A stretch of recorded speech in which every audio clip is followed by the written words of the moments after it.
fastest. 1972 is a long time for an airplane. You just need to make sure you're the only one who is listening to music. Yeah. Well, I mean, I see that a lot flying, and I see people trying to trick the stewardesses. The stewardesses come by and say, you know, please turn it off, and people, you know, they do this, they go, okay, and the stewardess walks by and they put it right back in the ear. And I think, well, I mean, is the plane going to crash now? By now we have worldwide no incident that can be, where the reason would be a mobile device. Okay. Yeah, we don't have it. But this is not a question. We have to make sure that 10 to the minus 9 or 10 to the minus 12, there is no incident. We don't want to have an incident. We don't. Yes? I agree with you, Doctor. And to explain afterwards that there was something, we have to make sure that there is no incident. It never happens. I agree. Before we go on, any questions from the audience?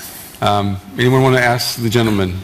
We're all touched by what these gentlemen do for a living, so if you do have a question, please let us know. We've got our friends here with the microphone. Oh, there's a gentleman here in the front. Da alle Teilnehmer Deutsch sprechen, ich glaube, ich darf auch Deutsch die Frage stellen. Meine Frage eher für Vodafone, für Sie. Haben Sie da die Aktivitäten von Telekom mit diesen 2,5 Millionen WLAN-Hotspots sicherlich mitbekommen? Ich habe nicht verstanden, akustisch nicht. Haben Sie die 2,5 Millionen Hotspots von Telekom mitbekommen?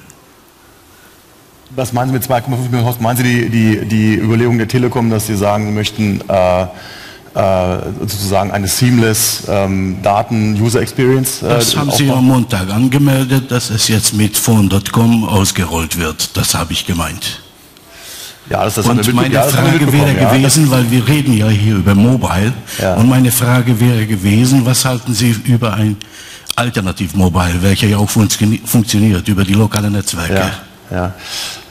Shall I answer in English or German? What do you prefer? If you want to in English, just for our live stream viewers, that would be better. Yeah, okay.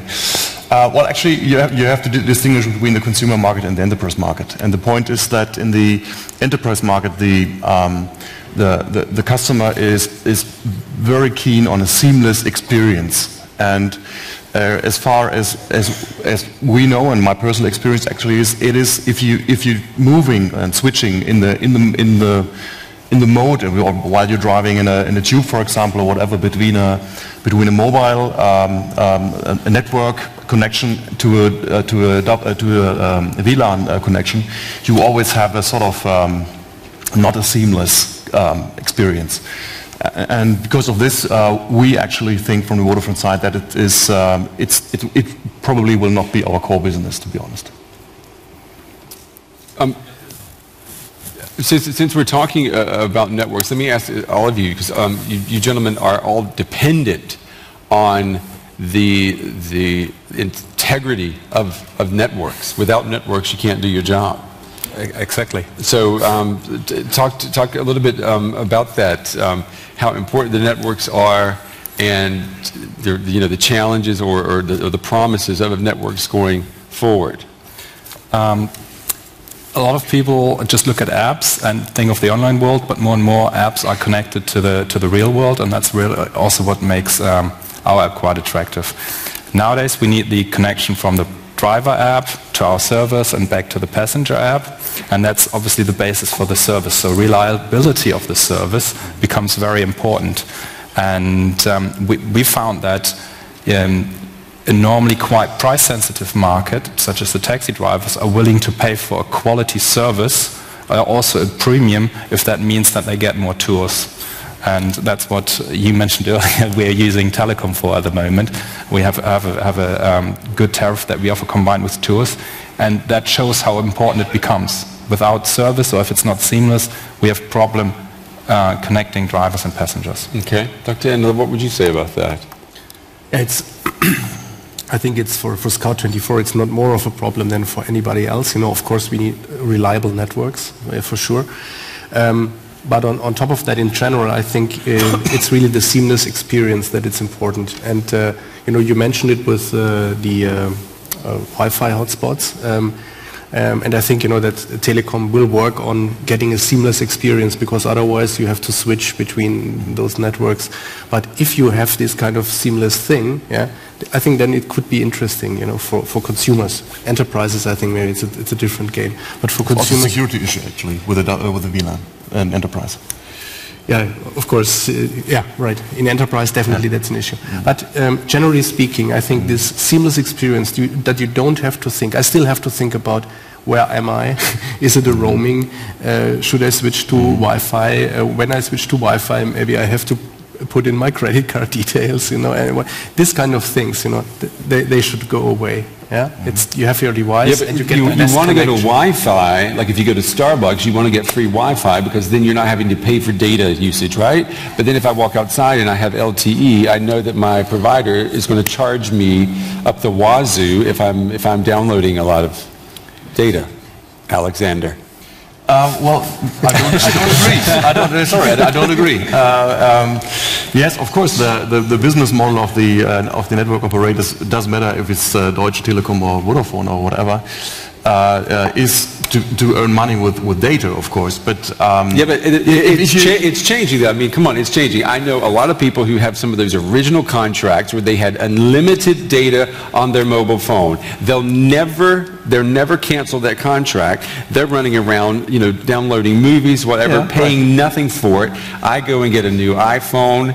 And then it's like, well, Herr Goff, 60 Euro im Monat und das ist ein super Preis. Actually, all the providers, and I don't want to make it too much commercial of Vodafone right now, but actually, one of our propositions, of course, is the international footprint. And what we offer is an international roaming tariff where you can where you have unlimited roaming for. Well, I can't say the price now, but we will invent it into the market in a couple of weeks. So it is let's say it is a worry-free user experience. That's actually what we aim for, and we as Vodafone, we have an advantage in this issue. If you're talking about international business, and additional to that, you're talking about LTE and saying, well, you're sitting in the Starbucks with WLAN. LTE has a very good indoor coverage. It's a technical issue because the frequency is a lower frequency, so they have physically physically possible that you have better indoor coverage. And LTE will be the future technology for high bandwidth indoor and outdoor. And I guess, let's talk about 2, 3, 4 years in the future. I guess maybe the WLAN doesn't have really a necessity. Is that the future? Is there going to come a time when in my home, I will no longer need my own Wi-Fi? Will there be a network that covers everything? Yeah, I won't have to pay. I personally don't. I don't have a fixed net line at home anymore.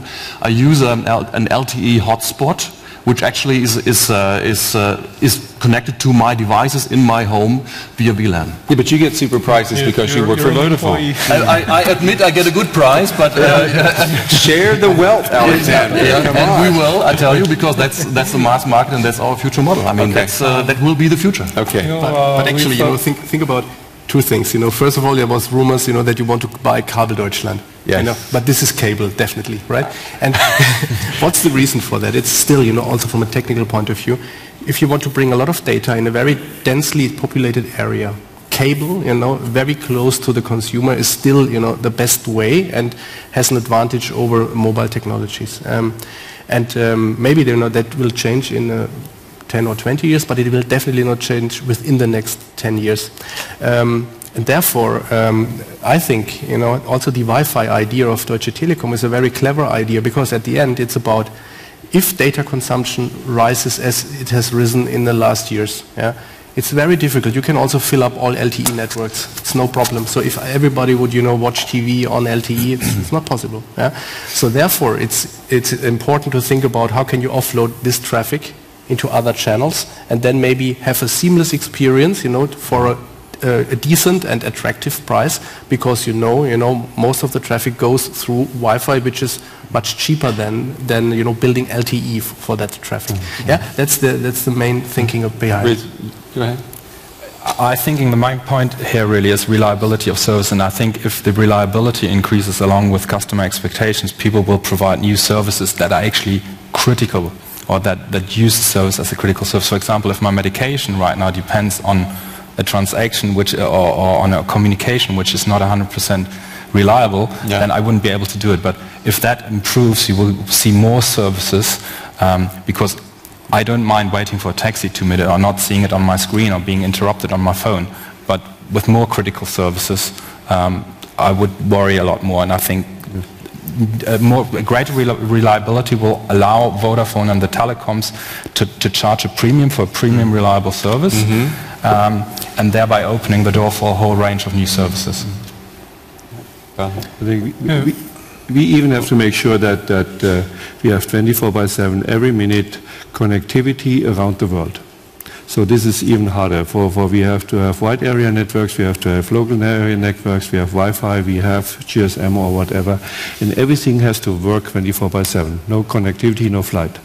And I think this is true for many business today. But why can't we bring that, Doctor? Why can't we bring that to the customers? Or we had the panel discussion yesterday. Someone was complaining about when he flies from Europe to the U.S. Yes. He lands in the U.S. His mobile phone works, but he can't get any data because he has to have a different plan there. I mean, the companies or the service providers are not thinking globally. Yes. Or if you do want a global plan, again, you're going to have to go into poverty to pay for it.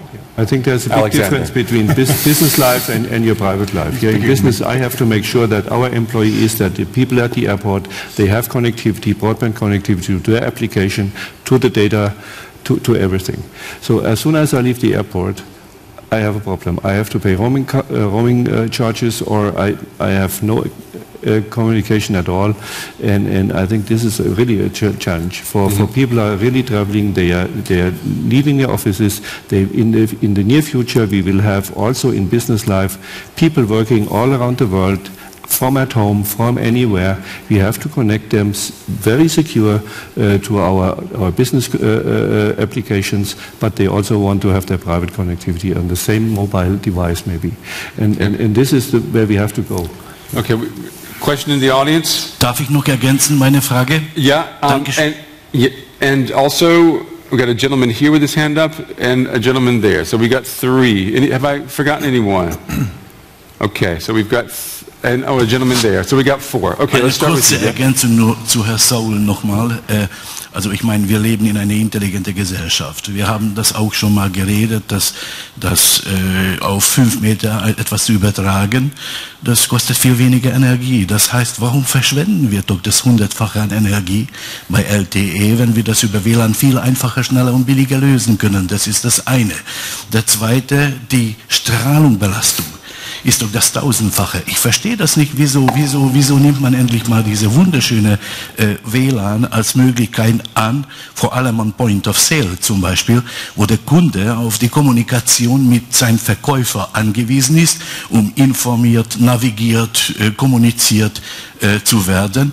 Und ich meine, darüber rede ich nur ganz wenig, weil das gefällt Ihnen natürlich nicht besonders, wenn ich da Ihr LTE kannibalisiere, dass ich über WLAN auch noch belohnen kann. Aber ich sage nochmal, warum verschwenden wir das 100- und 1000-fache Energie? Das ist nun mal eine wichtige Frage. Okay. Übrigens, die Seamless ist auch schon längst gelöst. Okay. Yeah, well, you're not right when you're saying WLAN is a alternative in any ways to LTE, because when you're talking about rural areas, for example, you need to have a high bandwidth over there as well, and you can only reach it with LTE. And adding to your point, actually, yes, you're right. If you're coming to the cities, let's say, to cover all the bandwidth with only LTE could be a problem in the future. It's not now, but maybe in the future. But so there is a component, when you could say, of WLAN usability as well. But we say LTE is the technically better and with higher bandwidth solution. And the big advantage is you can use it in rural areas, which and in a spread out way.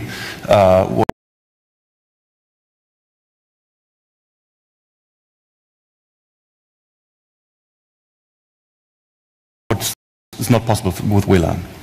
Okay. Question here, yeah.